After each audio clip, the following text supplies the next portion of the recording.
பிஸ்மில்லாஹிர்ரஹ்மானிர்ரஹீம். இன்றைய தினம் சம்மாந்துறை கல்வி வலயத்திலே ஒன்றிணைந்த அதிபர் ஆசிரியர்கள் சங்கமாகிய நாங்கள் ஒன்று கூடியிருப்பது வேறு எதற்காகவும் அல்ல. இந்த அரசாங்கம் கல்வித்துறையின் மீது ஏற்படுத்தி வருகின்ற அட்டூழியங்களை பார்த்து கொண்டு இருக்க முடியாது பொங்கி எழுந்தவர்களாக அதனை எதிர்க்கும் வகையிலே ஒரு அடையாள ஆர்ப்பாட்டம் ஒன்றினை செய்வதற்காக இன்றைய தினம் ஒன்று திறந்திருக்கின்றோம்.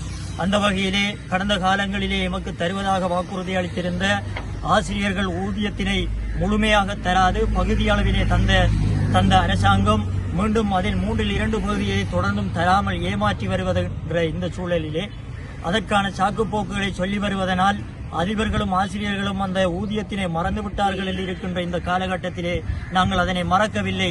எமக்கான ஊதிய மிகுதியை உடனே கொடுத்து விடுங்கள் என்று இந்த அரசாங்கத்திற்கு ஒரு அழுத்தத்தினை வழங்கும் வகையிலே ஒரு அடையாள ஆர்ப்பாட்டத்தினை நாங்கள் இன்று ஒன்றிணைத்து இந்த நாடு பூராவும் நடத்தி கொண்டிருக்கின்றோம். அந்த வகையிலே சம்மாந்துறை கல்வி வலய அதிபர் ஆசிரியர்களும் இதனை முன்னின்று செய்து வருகின்றோம். அது மாத்திரமல்ல, இன்று கல்வித்துறையினை தனியார் மயப்படுத்துவதற்காக இந்த அரசாங்கம் ஏற்படுத்தி வருகின்ற தனியார் பாடசாலைகள் தனியார் கல்வி முறையை உருவாக்குகின்ற இந்த திட்டத்தினை எதிர்ப்பதற்காக நாங்கள் இன்று அதற்கு எதிராகவும் குரல் கொடுப்பதற்காக ஒன்றிணைத்திருக்கின்றோம். எனவேதான் இந்த போராட்டம் வெற்றியடைய வேண்டும். இந்த போராட்டத்தின் மூலமாக வெற்றியின் மூலமாக வருகின்ற நன்மைகள் இந்த நாட்டிலே இருக்கின்ற அனைத்து ஆசிரியர்கள் அதிபர்களையும் சென்றடைய வேண்டும்.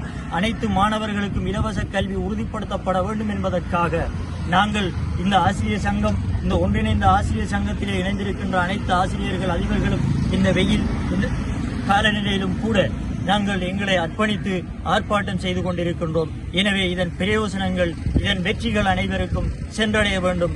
வெற்றி கிடைக்கும் வரை இந்த அரசாங்கத்திற்கு எதிரான போராட்டத்தை நாங்கள் ஒருபோதும் கைவிடப் போவதில்லை.